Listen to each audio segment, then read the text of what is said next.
Hello YouTubers. Right there's a beautiful drawing of my swaging press's ram. Took hours. Trust me. It's a 1 1/4 inch round, turned, ground, and polished. I've got to drill it and tap it for 7/8 14. I'm going to tap it down as far as my tap will go, but then I have to drill it down in here farther because it's got to be open in there for the different kind of punches and stuff that's set down in there. And then I've got to have a slot milled out 1/4 inch wide clear through it to set wedges in there, and that's what drives the bullets back out. I don't know how else to explain it. You set a wedge down here in the bottom, and then when you lower the ram, it slides up the slot, and then it pushes the pin that pushes the bullet back out after you've swaged it.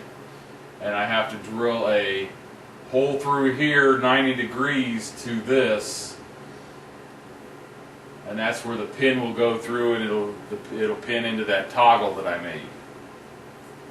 Let's go over and take a look at the press and where I'm at on it right now. I got a lot done yesterday, I think.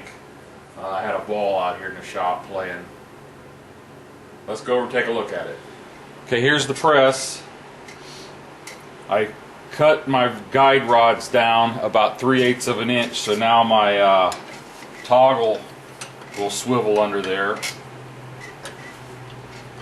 After I got it all put back together, the outside edges of the toggle hit the edges of the bolts like these down on the bottom. Hope you can see that. So I turned the bolts so that the flats were like this, and then it cleared. And then when I get the ram in there, it'll keep it from doing this side shifting a little bit. It won't be shifting at all, I don't think. Now, something I forgot to tell you last week was I have a bunch of these bearings. They're I call them needle bearing. You see they're not a ball bearing, they got long needles in there. And they're a 1/2 inch wide, so they fit in this inside the swing arms. So I've got needle bearings up here and here that will make this less friction when you're working it. And I've got 2 more of them that will be inside the ram down here to help make it a little smoother action. So what I did yesterday was I made these 2 pins to hold the guide rods. I don't know that I'll ever have to take them out, but I made them long enough that they stick out, and I knurled the ends so that I can get a hold of them to twist them and pull them out. So it goes through here, and I drilled and tapped this. I had forgot to do that. So I drilled and tapped those and put set screws in there, and I milled flats on these so that the set screws are against the flat, holding them in there. And I made my handle. It's a little bit of a goofy handle because when I ran it up, first thing it did was hit here. So I bent it out and then bent it straight up, and I may have to bend it back more just to because I don't like it falling forward like that. I want it, when I put it up there, I want it to stay up. Plus, when I go all the way down, the more that it's bent up, the less I have to bend over. So I may put another bend in here to bend it on back farther. I'll have to see if I can. I might just have to bend it right here more, which you can't see.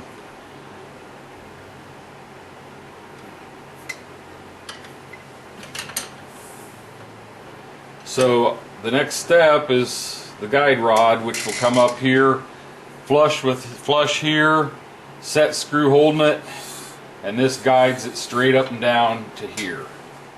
So that's where I'm at right now. It's coming together, getting close. Had to go borrow a drill bit from a good friend of mine, who I'm trying to talk into making some videos, because he made a little stove, rocket stove, to heat his shop, and it runs on wood pellets, and it really does a fine job. So I'm trying to get him to do a video, and he wants to do a video. He's just not sure how to go about it, so I'm gonna have to help him with that. Had to borrow a drill bit from him. I have the tap, so away we go to the lathe to get busy this morning. Over here on the lathe, I've got my ram for the press in the lathe. I've drilled it out to a, let me start with this. I found a whole bunch of drill bits that have Morris tapers on them, and I got the adapter for the tailstock right there. So I'm not using a drill chuck, I'm using tapers and straight out of the tailstock to drill these holes. And I've got some really odd sizes, but I've worked my way up to 39/64.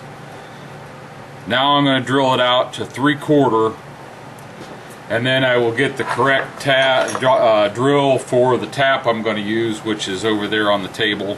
I will have to use a drill chuck for that one. But let's try to drill this out. Give it a shot of oil. I'm just going to be enlarging the hole a little bit. But it is 5.5 inches deep.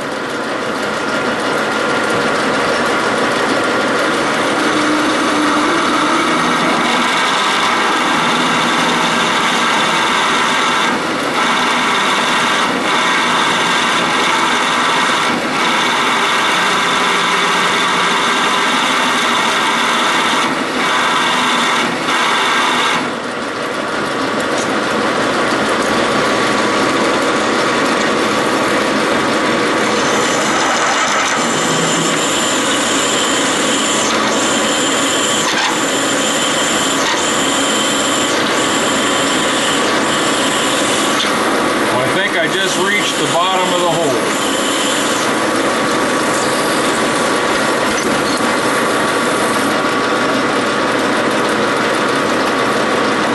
It got to where I could only go about 1/4 inch or so before I had to pull it back out and clean it off.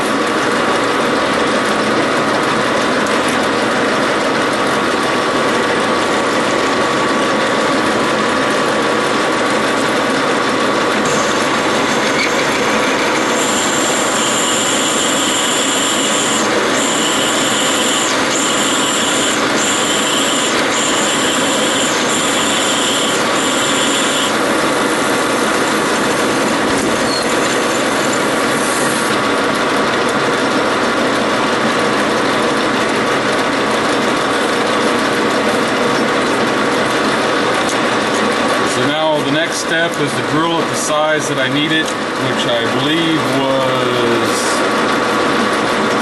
11/16. I'll check. Be right back. 13/16. That's what I got to do it. 13/16. I got to drill up to about where the flutes end, and that'll be about the right depth for my tap. And I think everything will be hunky-dory. Let's go.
me get this cleaned up, cleaned out, and get my tap ready.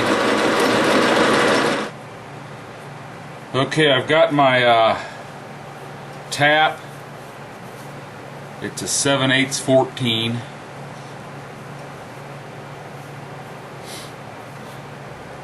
My chuck is right here. I've got the little spring-loaded deal in there to keep the tap straight.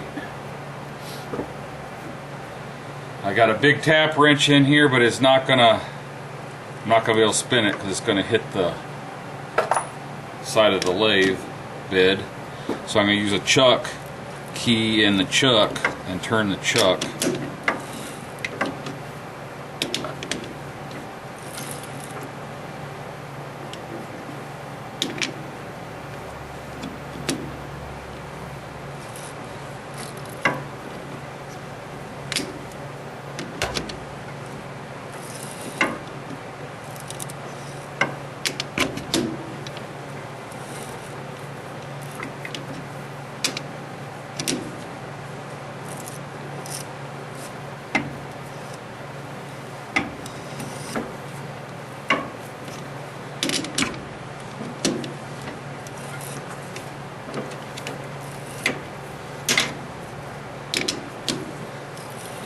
I want to go at least to the bottom of the tap.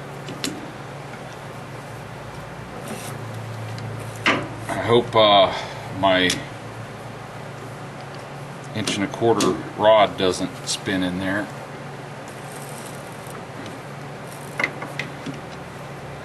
Let's back it up a little bit.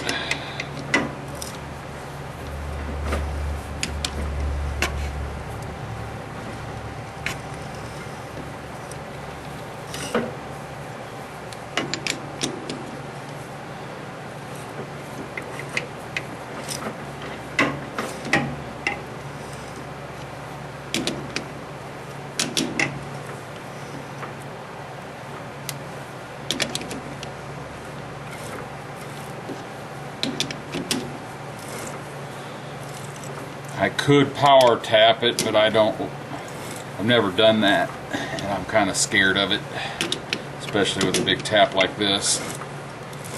I'm afraid I'd spin that turn ground and polished in the chuck.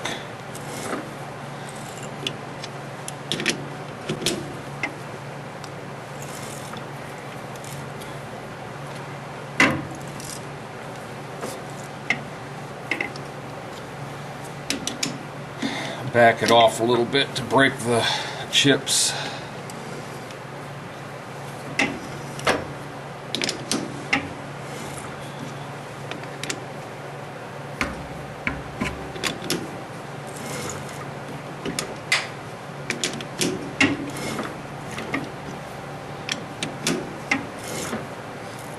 This is the same thread pitch and diameter as what your loading dies are on a reloading press. So I got an old die out here that I'm going to try screwing in it when I'm all done.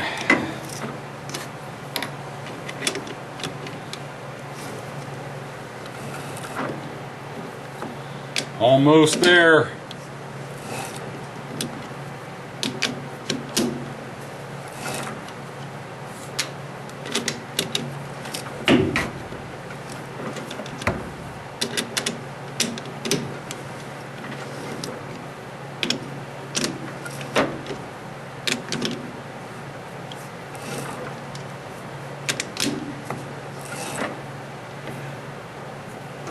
Right here you can see the little spring-loaded deal that's got a point on it. Ouch. It pushes in, and you center it in the hole in the end of the tap, and it holds it straight. It helps a lot when you're trying to keep your tap straight. And I use a product called Castrol Molly D as my tapping fluid, It's always worked real good for me, especially on this bigger stuff or when I'm threading with the lathe. Okay, time to get it all out of here.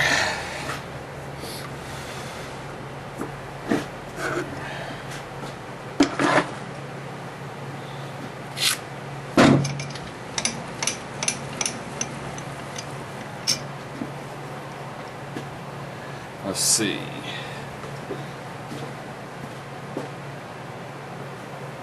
B1. Reverse.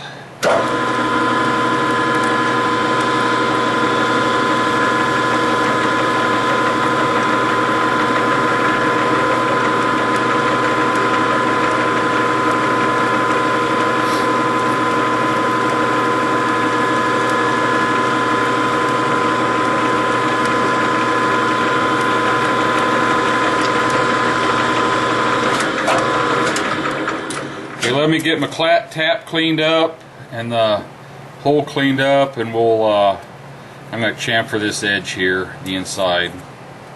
I'll show you that. Be right back.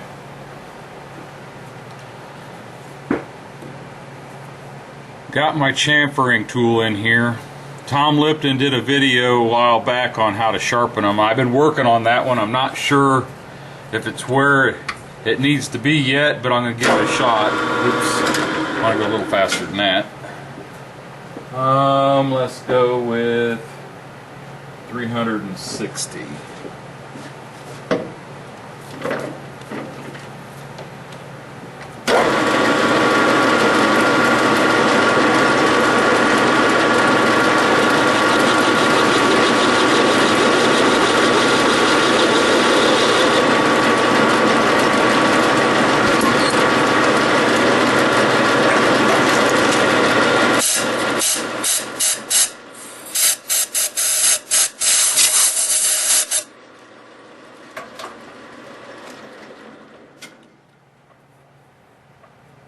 That looks pretty good.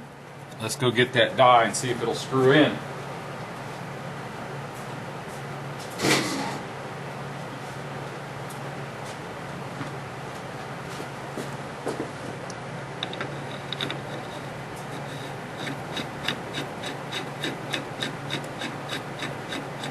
This isn't one of the dies that you'd use on this,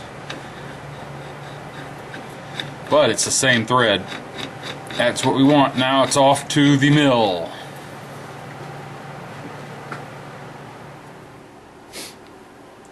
When I started the project, I put this in the lathe and faced off this in and chamfered the edge there.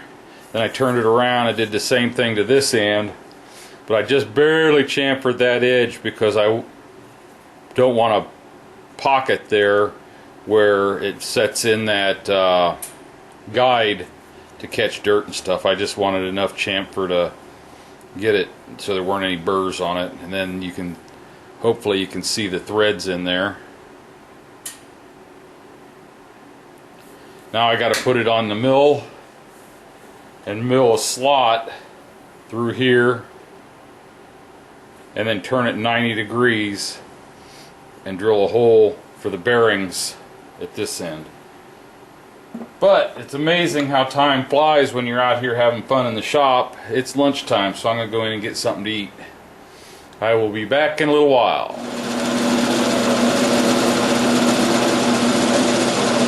Okay, here we go. I got it all lined up and spotted my holes. Drilled a 1/4 inch hole clear through at each end, and now I got to mill the slot open 1/4 inch wide all the way from hole to hole. Now I'm just going down, looks like about a 1/16 of an inch. This first pass.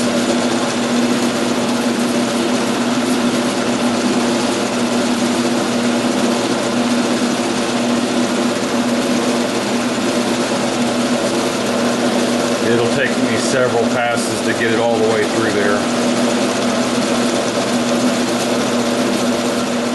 Well, it's finally done. I'm pretty happy with it. I made a little spacer there's your bearings, and I made a little spacer to keep them separated so that, you know, they wouldn't shift inside there. It's about a 1/4 inch wide spacer. Hopefully I won't have to put spacers on the outside to keep them from coming out like that one just did. There's the slot. It goes all the way through. Let me take all that stuff out of there. It goes all the way through, and I put a little flat right here for the set screw that holds it in place. There's the threads. You can well, I doubt if you can see it, but I can see the threads in here. They come down to about right there. So let me put this in the press, and I got to put the bushing in the press and see how it looks.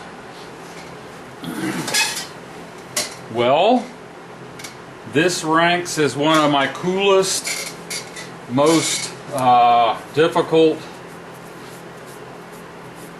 projects, and the next step is to take it all apart, clean it up, and paint it, and then mount it on my bench in the gun room.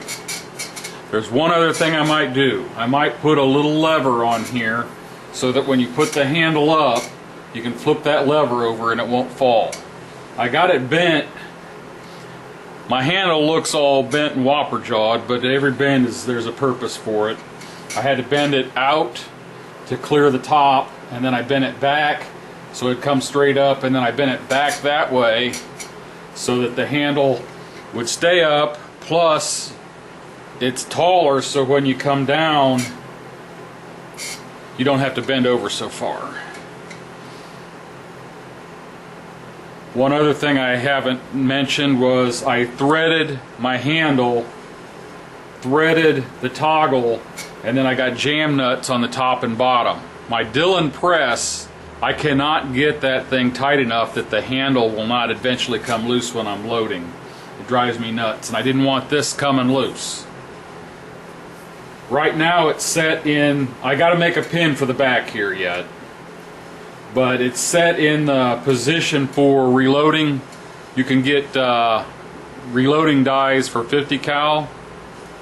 This you can reload 50 cal on, because it's got the 1.5" 12 thread here for the top die, and then your shoal holder screws into this.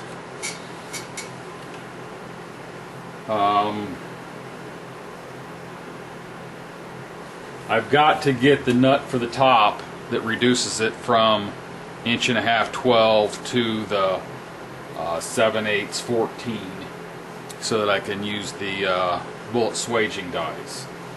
So all I have to do, I'm not going to try to do it right now because I've never done it, but pull this pin out. This will swing in, and then put the pin back in on the closer holes here, which will give the ram less travel, but you'll have more power for swaging bullets. I rounded off this end right here so that it wouldn't be digging into my hand. This is 3/4 inch, so I might find some kind of a rubber handle for it, I don't know. But I think I'm definitely going to drill and tap a hole in here to make a piece to swing, because my buddy that I looked at his press to get the design here says that it will fall and crack you in the skull whenever it gets the opportunity. So I'm going to fix it up so it won't do that. I'm real happy with it. Okay, let's take my blue Sharpie and mark right there is the top of the travel for the reloading. Now let me shut off the camera and I'll move the pins to the other hole, and we'll see what the difference is. Okay, I can see, I don't know if you can see, but right there's the mark from the other one. So it's only about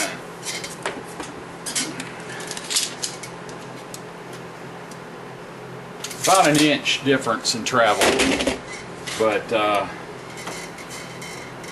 there's more power in that stroke. One thing I've found out is the bottom corner of my ram is hitting the back corner right there on the back side of the toggle, just nicking it. So when I take it apart to clean it up and paint it, I'm going to put the ram back in my lathe and just chamfer this edge a little bit more to give me the clearance. I don't know if you can even hear it or see it, but there it's just nicking it. Now what this groove is for is when you come up here and you swage a bullet, you have a 1/4 inch piece in there, and there's a little rod that hangs down, and when you bring it back down, that rod will hit here, and then it's pushing the bullet back up out of the die. So that's what that's for. Now the one that my buddy has a big spring on here. I'm going to have to find a spring to fit on here. I have a die over here on the floor. I think they have springs in them, and they might be big enough to fit in here. That's just to help hold everything, the wedge in place, because sometimes I think you have to stack them up to get the right height to get enough bullet pushed out.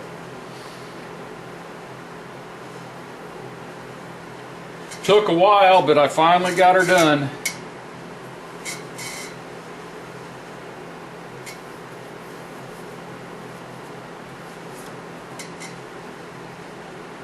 Kind of proud of it. Thanks for watching. When it's all done, I'll give you another view of it when it's mounted down in my basement.